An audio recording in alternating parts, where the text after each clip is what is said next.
Hello दोस्तों। तो कैसे हैं आप सब। स्वागत है आपका मेरे चैनल मिस्टर स्पाइसी पर। तो बिना टाइम वेस्ट करते हुए स्टार्ट करते हैं आज की स्टोरी। एक बार की बात है, एक छोटे से गांव में एक जूते बनाने वाला रहता था जिसका नाम रामदीन था। रामदीन गांव में सबसे बेहतरीन जूते बनाता था और उसकी कारीगरी की हर कोई तारीफ करता था। गांव में हर कोई उससे जूते बनवाने आता था।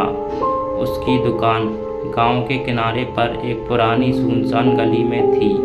वह दिन रात मेहनत करता ताकि उसके जूते सबसे हमेशा उत्तम बने रहें। एक दिन रामदीन की दुकान में एक अजीबोगरीब आदमी आया।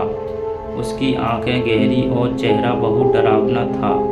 उसने काले कपड़े पहन रखे थे और उसकी चाल इतनी धीमी थी कि उसे चलते देख हर किसी के रोंगटे खड़े हो जाते थे।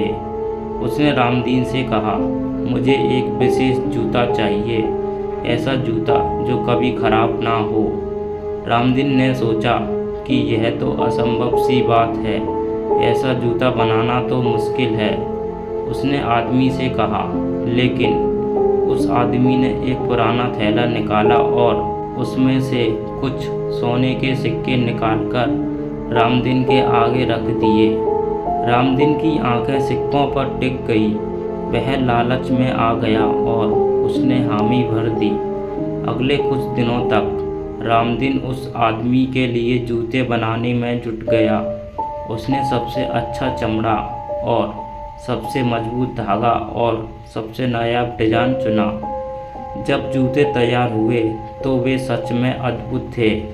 रामदीन खुद भी उनके काम से हैरान था। आखिरकार जब वह आदमी दोबारा आया तो उसने जूते देखकर एक अजीब सी मुस्कान दी। उसने पैसे दिए और बिना एक शब्द बोले वहाँ से चला गया। लेकिन जैसे ही वह दुकान से बाहर निकला, रामदीन को एक अजीब सा एहसास हुआ।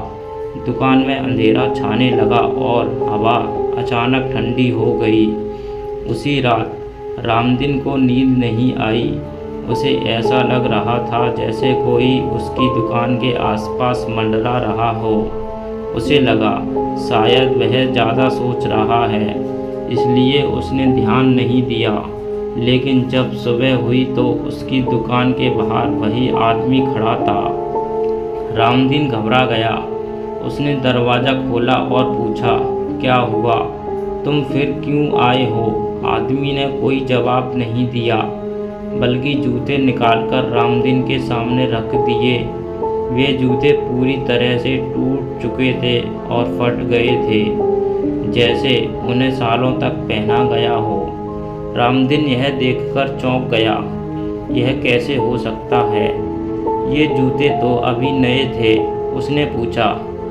आदमी ने गहरी आवाज़ में कहा, मैंने तुमसे कहा था मुझे ऐसा जूता चाहिए जो कभी खराब ना हो, लेकिन तुमने मेरा आदेश पूरा नहीं किया। अब इसकी सज़ा तुम्हें मिलेगी। रामदीन डर के मारे कांपने लगा। उसने माफ़ी मांगी और कहा कि वह नए जूते बना देगा। लेकिन उस आदमी ने एक ठहाका मारा और कहा, अब देर हो चुकी है, जो होना था वो हो चुका है। अब तुम इन जूतों के साथ हमेशा के लिए बंध चुके हो। इतना कहकर वह आदमी गायब हो गया। उसके बाद से रामदीन की ज़िंदगी पूरी तरह से बदल गई। जब भी वह कोई नया जूता बनाता, वह अगले ही दिन टूट और फट जाता। लोग उसकी दुकान पर आने में कतराने लगे। धीरे धीरे उसकी दुकान में धूल जमने लगी और वह अकेला हो गया। लेकिन सबसे अजीब बात यह थी कि हर रात उसे वही जूते उसके सपनों में दिखाई देते थे। वह सपनों में उन जूतों को बार बार बनाते और टूटते फटते देखता था। रामदीन को समझ नहीं आ रहा था कि यह सब कैसे हो रहा है। एक दिन वह इन सबसे तंग आकर गांव के एक बूढ़े साधु के पास गया। उसने साधु को अपनी पूरी कहानी बताई। साधु ने ध्यान से उसकी बात सुनी और फिर बोला, तुमने किसी गलत आत्मा के लिए काम किया है। वह आत्मा तुम्हें श्राप दे चुकी है।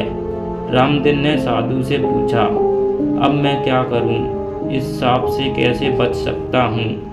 साधु ने कहा, तुम्हें उस आदमी की आत्मा को शांति देनी होगी, लेकिन यह आसान काम नहीं है। तुम्हें उस आदमी के जूतों को जलाना होगा और उसकी आत्मा के लिए प्रार्थना करनी होगी। लेकिन याद रखना, अगर जूते जलने के दौरान कोई गलती हुई तो तुम हमेशा के लिए उस आत्मा के गुलाम बन जाओगे। रामदीन के पास कोई और रास्ता नहीं था। उसने साधु की बात मानी और उसी रात उसने उन जूतों को जलाने का फैसला कर लिया। जब वह जूते जलाने लगा तो अचानक चारों ओर अंधेरा छा गया। हवा तेज हो गई और एक भयानक आवाज़ गूंजने लगी। वह वही आदमी था जो अब एक भयानक आत्मा बन चुका था। आत्मा चीखते हुए बोली, तुम मेरे जूतों को नहीं जला सकते, यह अब तुम्हारा हिस्सा है। लेकिन रामदीन ने साधु द्वारा सिखाई गई प्रार्थना दोहराना शुरू कर दिया। जैसे जैसे वह प्रार्थना करता गया, आत्मा की चीखें और तेज होती गईं, लेकिन अंततः वह धुआं बनकर गायब हो गई। जूते जलकर राख हो गए और एक भारी शांति छा गई। रामदीन को एहसास हुआ कि वह अब आज़ाद है। लेकिन उस रात के बाद उसने कभी कोई भी जूता नहीं बनाया। उसने अपनी दुकान बंद कर दी और गांव छोड़कर कहीं चला गया। लोग अब भी उसकी दुकान के बारे में बात करते हैं और कहते हैं कि अगर रात के समय उस गली से गुजरा जाए तो जूतों की आहट सुनाई देती है, जैसे कोई आत्मा अब भी वहाँ भटक रही हो। तो दोस्तों, कैसी लगी आपको मेरी आज की स्टोरी?